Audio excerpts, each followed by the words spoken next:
Welcome to Country Over Self, defining moments in American history. Each episode, we welcome a notable historian to tell us the story of a president and a choice that president made to strengthen the country without regard to the impact of that decision on himself, his power, or his party.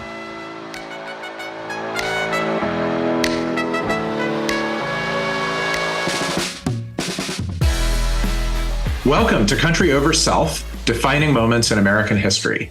I'm your host, Matt Blumberg, and I'm here today with Gary Ginsberg, lawyer, corporate advisor, political operative, and author of the New York Times bestseller, First Friends, The Powerful, Unsung, and Unelected People Who Shaped Our Presidents, which is a fantastic book if you have not read it. Gary, welcome to Country Over Self. Thanks, Matt, and thanks for having me, and congratulations on this new podcast. Yeah, I'm having a lot of fun with it, and each episode we pick someone new to talk about, and today we're going to talk about Harry S. Truman. So Truman, of course, became president almost immediately after the start of Franklin Roosevelt's fourth term in the spring of 1945. He governed for almost 8 years, including his own electoral win in 1948, which, of course, is made famous or infamous by the picture of him holding up the Chicago Daily Tribune with the headline that Dewey beats Truman. But Truman is fascinating because he was one of those sort of accidental presidents who was really under the radar for most Americans. I mean, he was a sort of lower level product of the Missouri Democratic machine. He had been vice president for 73 days. He barely spoke to Roosevelt during that time. Right. And then all of a sudden, there he was on the world stage in the middle of World War II or toward the end of World War II. So he ended up being, I think, a very consequential president and generally a very highly rated president. Particularly in foreign affairs. He ended World War II, he oversaw D-Day, oversaw the atomic bomb, defined the Truman doctrine of containment, got us, into the Cold War in a strong way, helped create UN and NATO and Korea. Like there's a lot of meat to the Truman presidency. So with a lot to work with, on our theme of country over self, is there a particular Truman story that you want to tell? So like, what's the moment or the vignette? I believe there is. And the moment that I want to focus on today, Matt, is in the spring of 1948.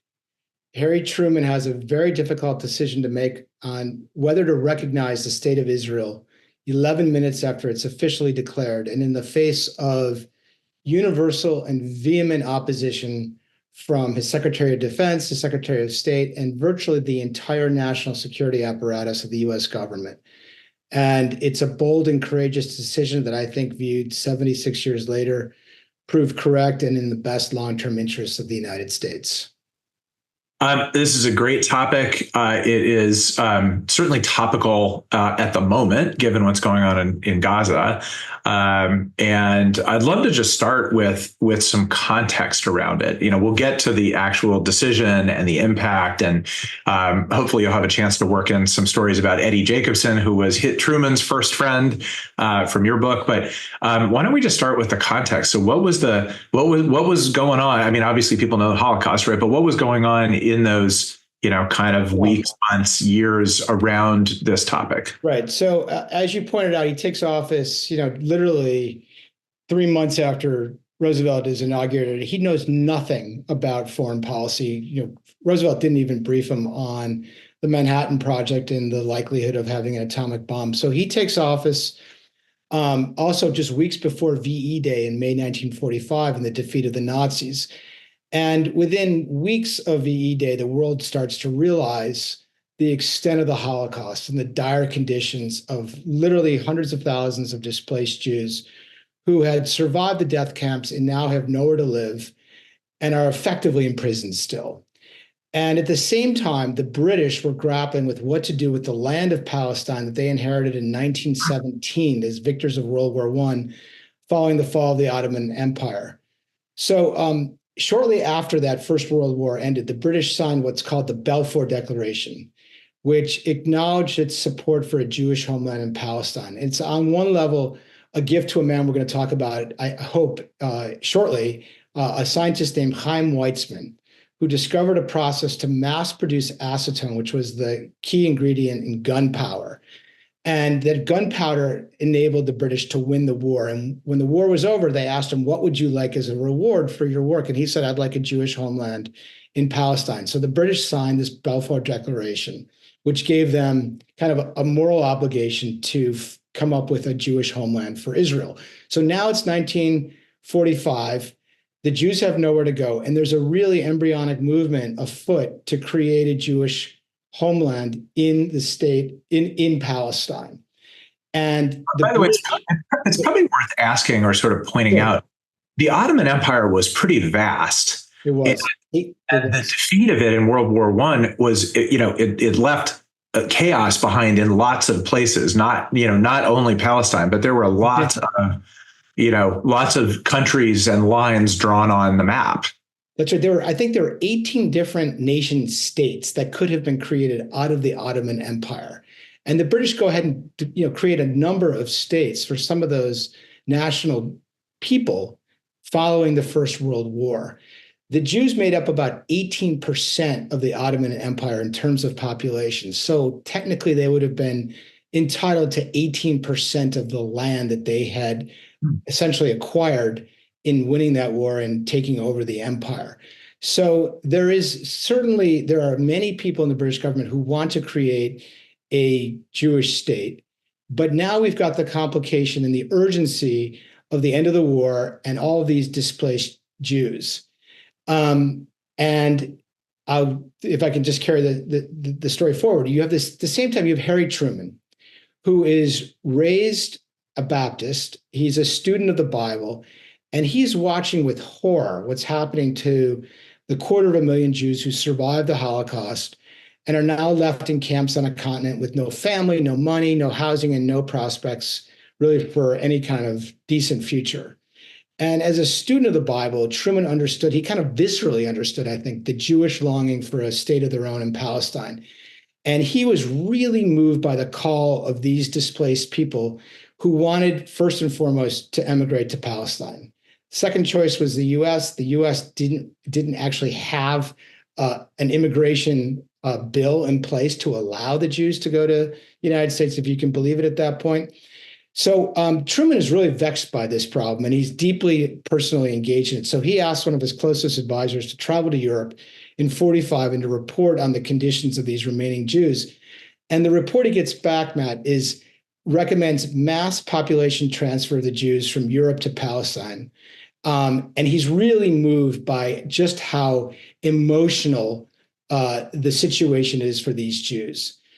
The problem now, though, is that the British have changed governments. Churchill, who was a big believer in a Jewish state, loses to Clement Attlee, a liberal.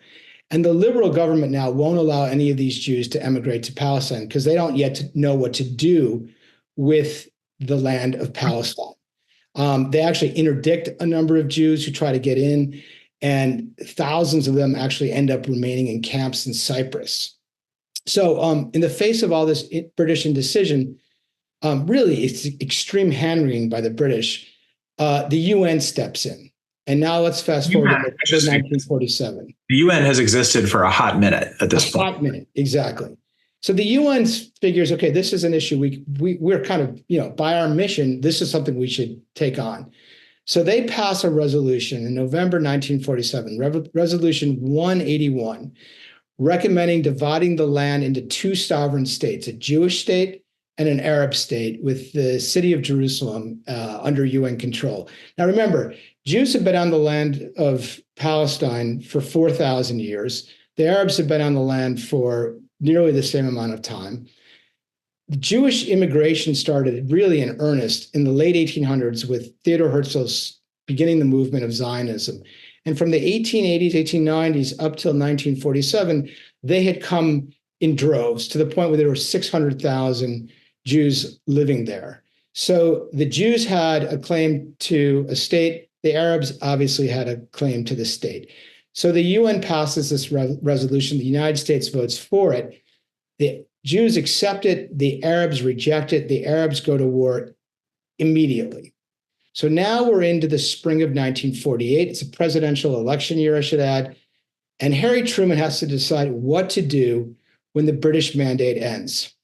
Now, the British mandate was basically open-ended, but after the UN announced this resolution and passed this resolution, the British, announced that on May 15th, 1948, come hell or high water, they're getting out. They're done. So now Harry Truman has to make a really difficult decision.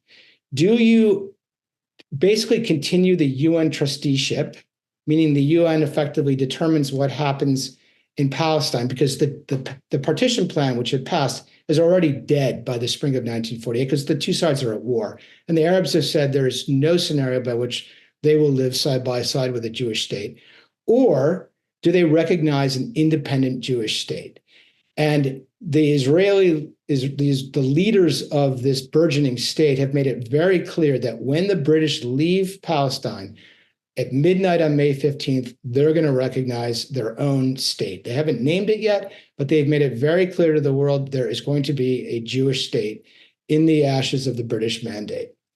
So that's really the context in which I want to talk about Harry Truman and his decision to recognize the state.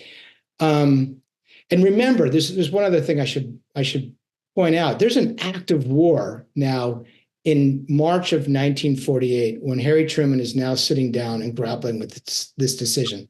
There's thousands of Jews fighting hundreds of thousands of Arabs. The Arab force is exponentially larger than the Jewish force, and there's a question whether the Jews are going to be able to hold out.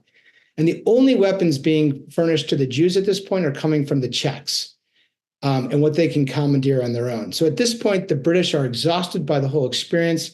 They're ready to leave. And the decision is now for Truman in March and April of 1948 to decide this.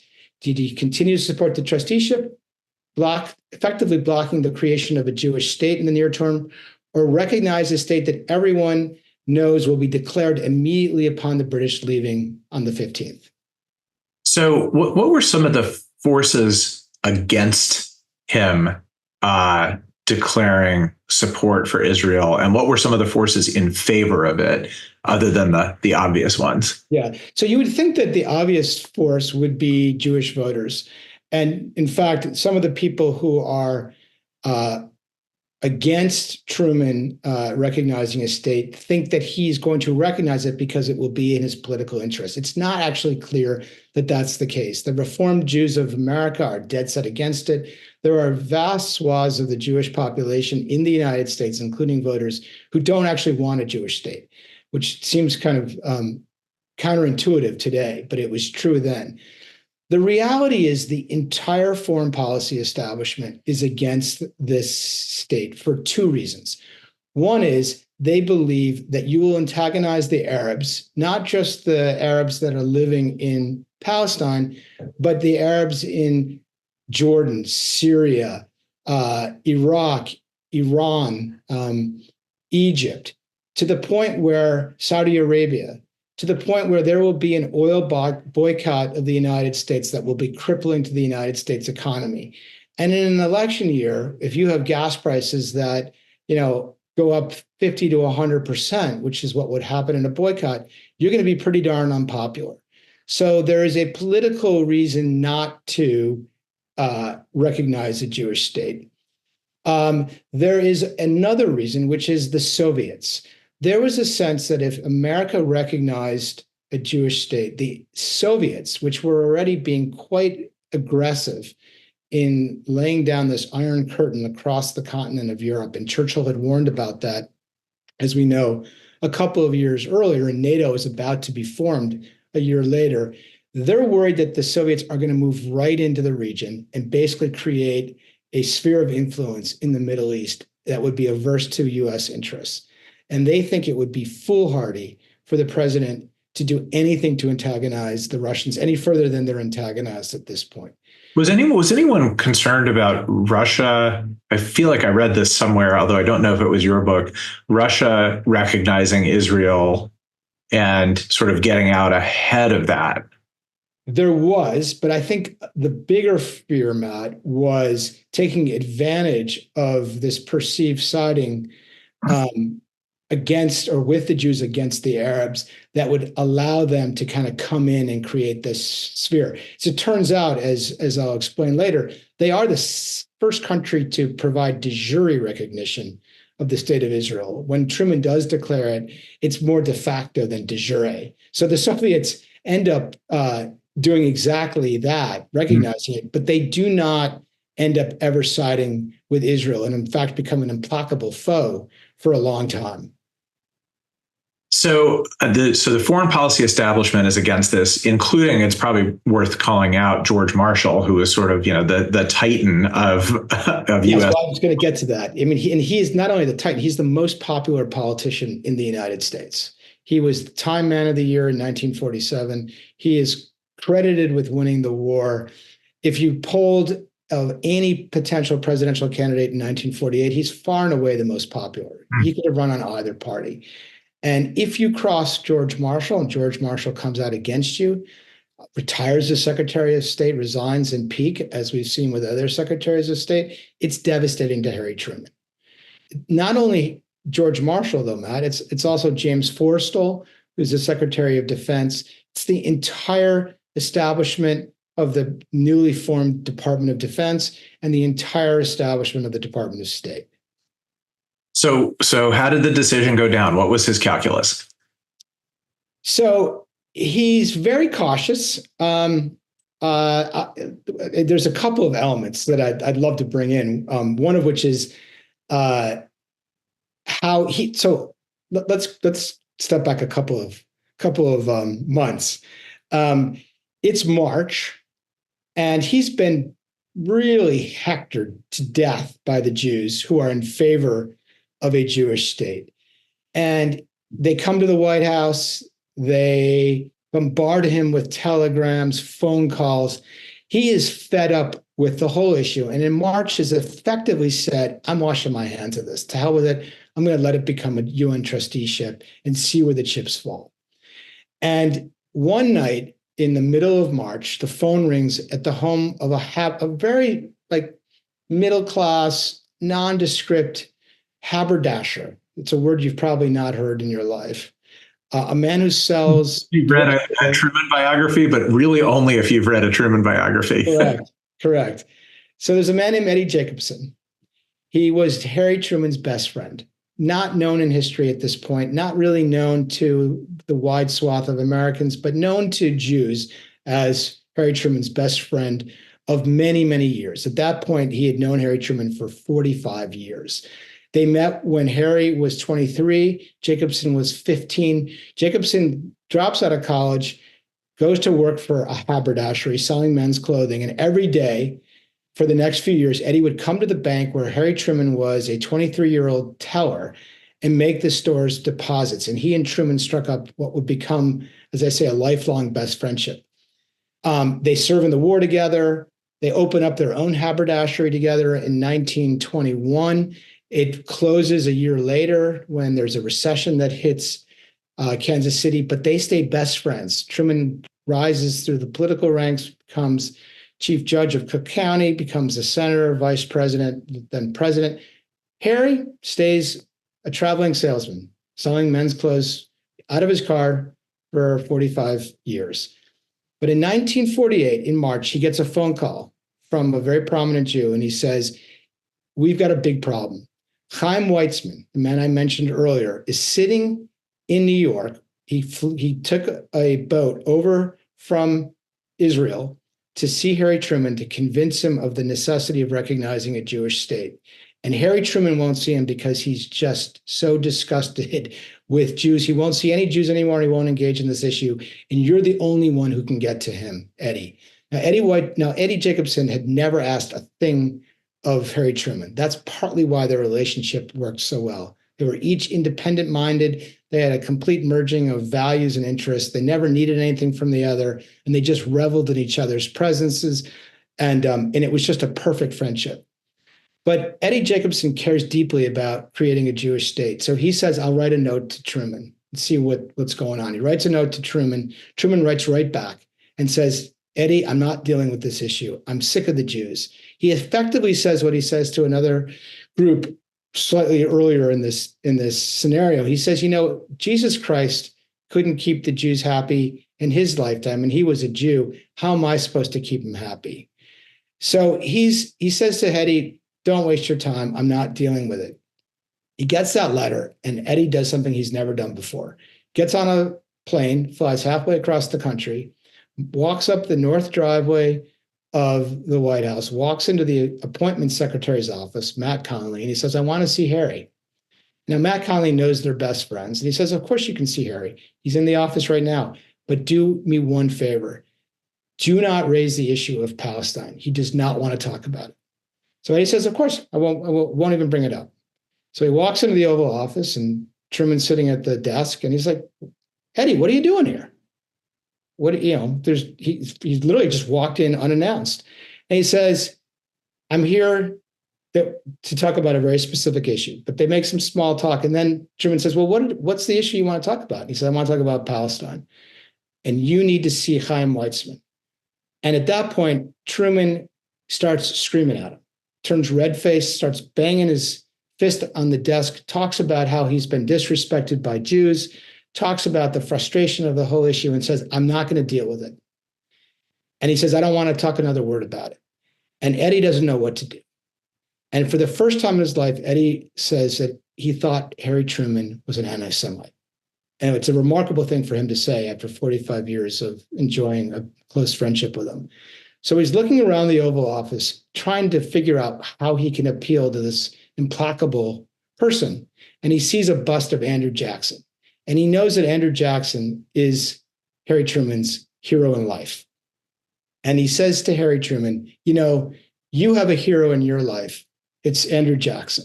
My hero in life is Chaim Weizmann. And you know what Andrew Jackson would have done in a situation like this. He wouldn't have been cowed by a bunch of people who are annoying him. He would have done the courageous and right thing. And the courageous and right thing, Harry, you know it and I know it, is to see Chaim Weizmann and to let him make the case for a Jewish state. Truman then turns his back to Eddie, looks out on the rose garden, starts drumming his hands on his desk, and finally turns around. He says, God damn it, you bald-headed son of a bitch, I'll see him. It was the happiest moment of Eddie's life. He says, thank you to the president, runs out of the White House, goes back to the Mayflower Hotel, downs 2 bourbons, and realizes that he may have now broken the logjam. 3 days later, Chaim Weizmann walks into the White House.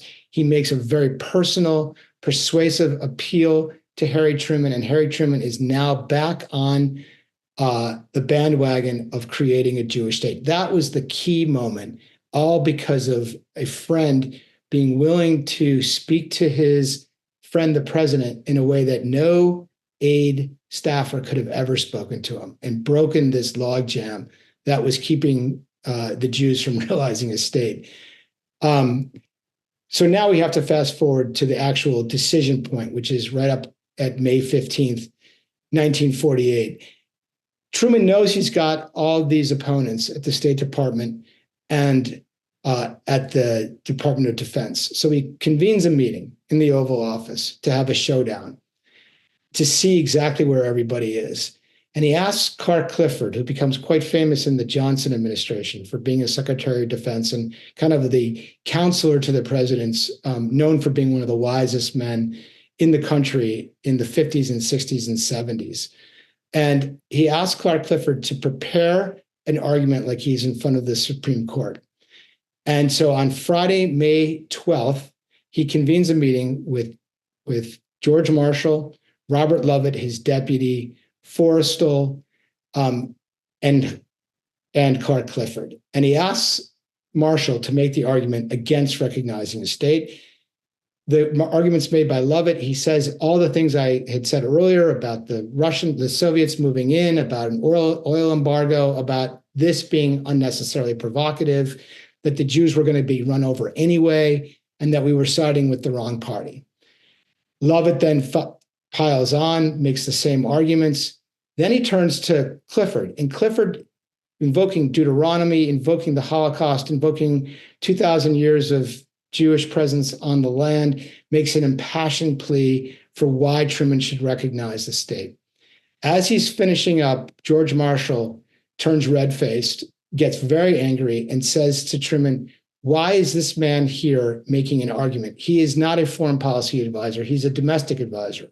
Truman gets very upset with Marshall and says, because I asked him to come here. Marshall then says, well, let me tell you something, Mr. President. If you go ahead and recognize a Jewish state, I can tell you it's very likely that I will not vote for you as president.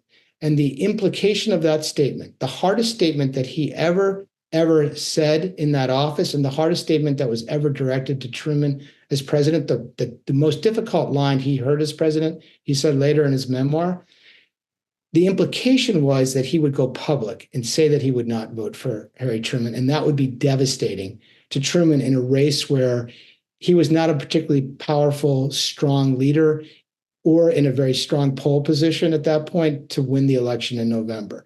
So the stakes were raised significantly higher at that meeting on May 12th. It gets worked out. On May 13th, there's a lot of back and forth between Clifford and Marshall's deputy, Robert Lovett.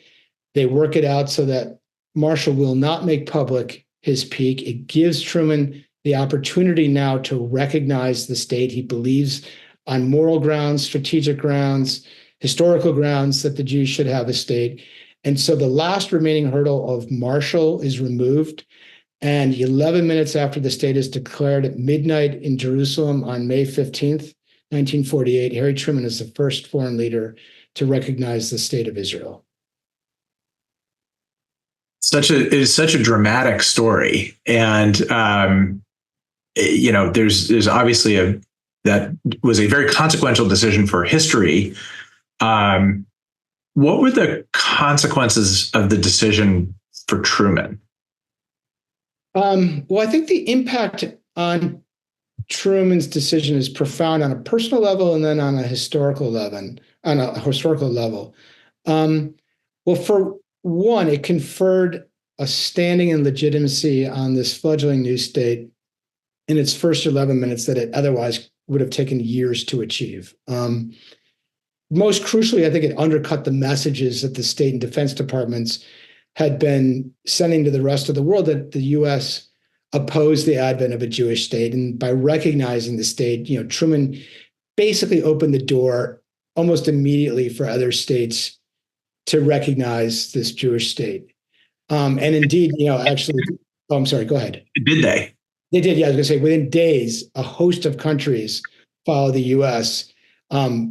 First, actually, ironically, is the Soviet Union 3 days later. And as I said a moment ago, they do it de jure, which gives it gives it the power of law.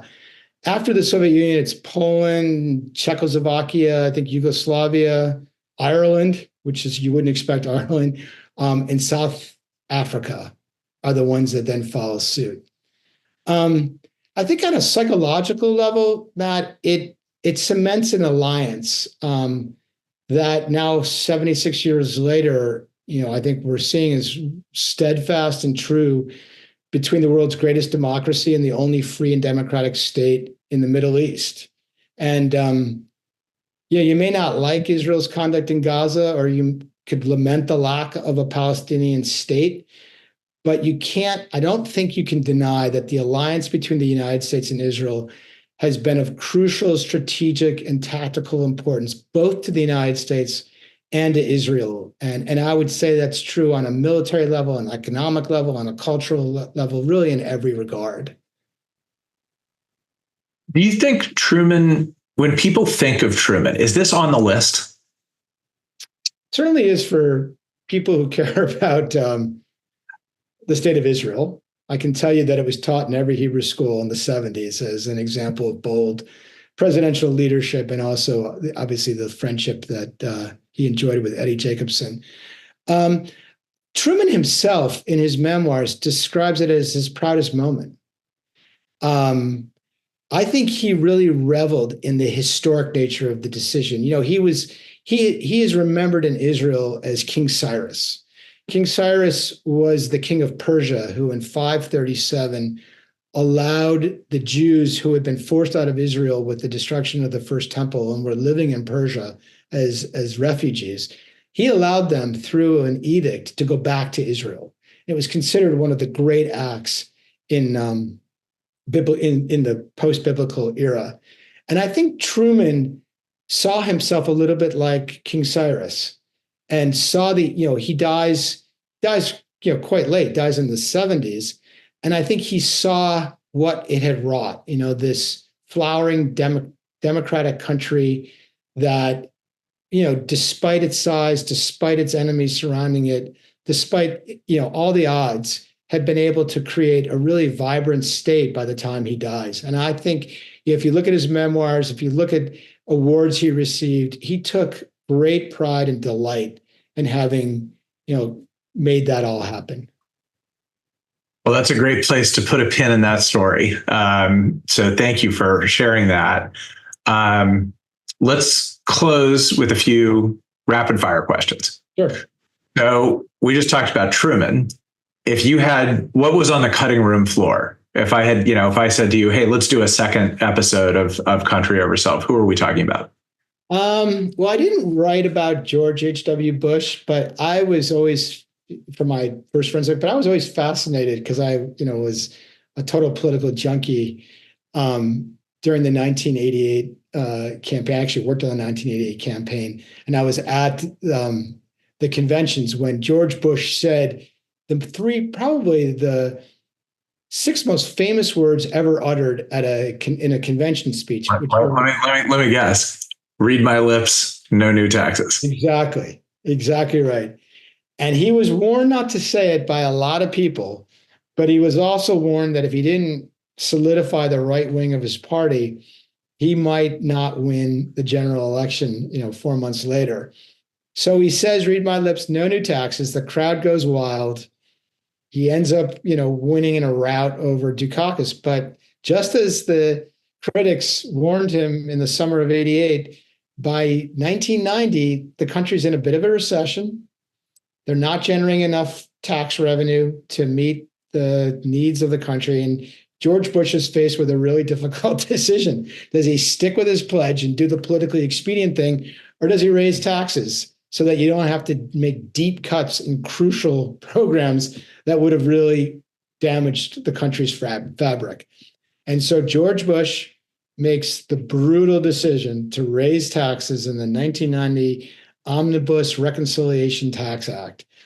And sure enough, in 1992, he loses, it's a close election. I wouldn't say it was a cliffhanger, but he loses to Bill Clinton. And one of the reasons was a lot of right-wing Republicans who had voted for him in 1988 on this tax pledge said, to hell with him, not going to vote, and he lost. But I think that was a really bold, courageous decision by George Bush to put country over self. That is a good one, for sure. All right, quick question number 2. Let's do the opposite. So what's the most poignant example you can come up with for a president choosing self over country? And let's exclude anyone that is still living. Oh, wow. Oh, man. I didn't know you were going to ask that question. There's so many, right? Franklin Roosevelt deciding in 1944 to run again. He knew he was dying, and he knew he'd maybe had a few months if he's reelected going into 1945. And yeah, just this kind of ties back to what we talked about earlier. He picks a vice president, Harry Truman, who's not equipped to become president.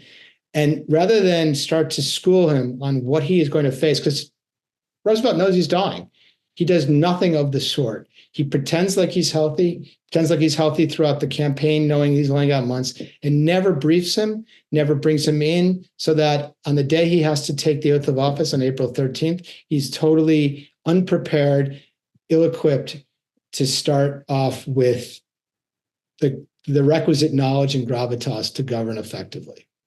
That is a great example. Yes, you can imagine Truman's surprise on day 2 when he finds out about the atomic bomb. Yeah, exactly. All right, quick question 3. Let's fast forward to the 2024 presidential race. Biden's withdrawal from the race at some level was an act of choosing country over self. But my question for you is not what you think of it. It's how do you think history is going to regard that decision? Is it going to be viewed as country over self, or is it going to be, hey, it was a scramble and he never should have been in the race to begin with because everyone knew he was too old? Does it depend on the outcome of the race? How do you think history will judge that? I think it all depends on the result of the race, the outcome. If he loses, I think he will be vilified forever and viewed as selfish, slow acting, putting self over country, and taking so long to get out. If the vice president wins, I think he will be celebrated for putting country over self and doing the right thing. I think it's going to be binary. As they say, history is written by the winners. Exactly. All right, last question. Knowing everything you know about our history, our system of government, which so many people are calling dysfunctional at the moment, if you could wave a magic wand and you could make 1 or 2 changes to our system to strengthen it, and whether that requires a constitutional amendment or not, what would they be? I would make a concerted push on a state-by-state basis to require more civic education into middle and high school curricula across the country.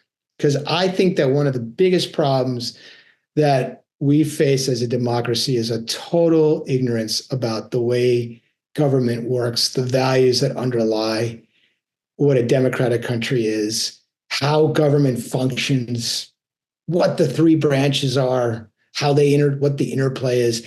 And I think lacking that basic knowledge has really undermined the strength of our democracy. And I would require it in 8th grade, the 11th grade. We've become so skills-based that we've lost this thread of the importance of civics in the curricula.